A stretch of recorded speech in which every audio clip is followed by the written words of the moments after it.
All right, let's check this out. So this is the Tissot Sideral automatic, inspired by an older model from Tissot from like 1971.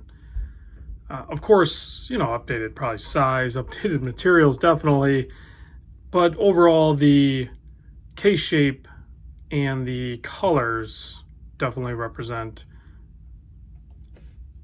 a previous watch that Tissot used to make. Big thanks to the crew and Richard over at Saltzman's Rhode Island. Link in the description with direct contact information. If you are looking for one of these watches, there's 3 different colorways. This yellow, obviously. There's a red one and a blue one. If I'm not mistaken, the blue one actually has pretty wild lume. I could be wrong. I might be getting those mixed up, but I'm pretty sure it was the blue one. But let's talk about this guy here. First, we'll zoom in. There we go, so we can get a clear look at this thing. It is a 300-meter water-resist screw-down crown watch, so it's legit, a tough watch. The case is made out of carbon. Did I write it down? Yeah, like composite carbon type material. You can kind of see it has a little bit of graining to it.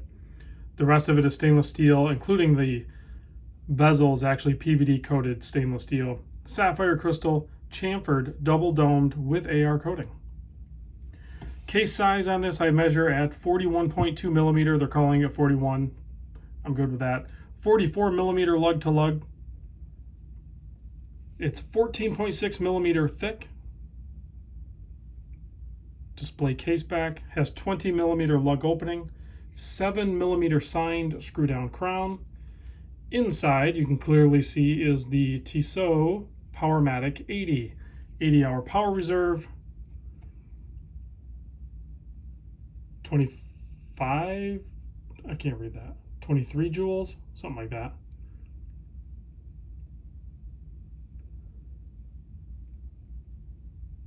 You can see it has a nice stainless steel that screws down in. I think the center part of the watch maybe is stainless steel as well, with just a carbon outside.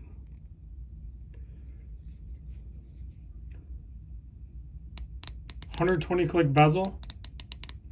Works great if you rotate it slow. If you try to go too quick with it, it kind of sounds just kind of not nice. But if you go at a reasonable speed like this with the bezel, it's actually got a nice tactile feel. A little bit of play in it, not much. And lines up good. There's also this stainless steel ring around here too, which is probably done so that the stainless steel bezel can attach to that, and then that's pushed or sandwiched all the way through to the case without actually taking the watch completely apart. I'm just guessing. The strap configuration on this is pretty wild. And this right here, I noticed there and there. See that black mark? I don't know. I was going to get some alcohol and try to clean that off. I don't know if that's from the strap or something that just kind of marked it up there and there. So I don't know what that's from, but I'm assuming that'll clean up. I think it's actually from the strap, the dye in the thread. I think it actually marked up the strap. If you've bought one of these, let me know. Did that do that to your watch strap? But check this out. Pretty interesting system, the way it's done. And then there's another keeper over there. So let's zoom back out. Let's put this on my 7 1/4 inch wrist. The price tag on this, so you just kind of put it through like so, right? Go to however tight you want it. I'm not going to go super tight. You just kind of snap that in, push that through, and then you don't have any keepers or anything because you just line that up with a hole. Push that down, wiggle it a little bit, push that down, and then that'll go in there. And then you're good to go, just like so. Pretty slick. No metal, no floating keepers, no nothing. It's secure. There it is on my 7 1/4 inch wrist. I actually really dig this strap system. It's a little bit of a bugger to get, initially. And if it got snagged or something, it'll do that, but you're going to have the keeper. But as you can see, you got to wiggle it, and finesse it in a little bit. But once it's in there, it's pretty solid. Here's the hang tag.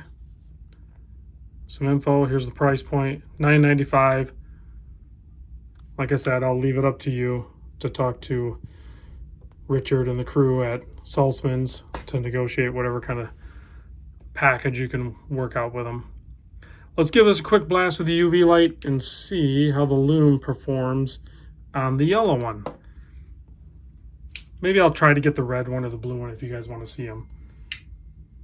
Oh, wow. That's pretty slick. I was not expecting that. There's some subtle lume even on the inner color ring.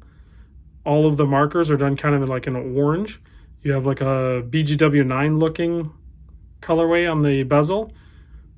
I mean, it's not crazy bright and bold, but that is fun. It's a nice looking watch.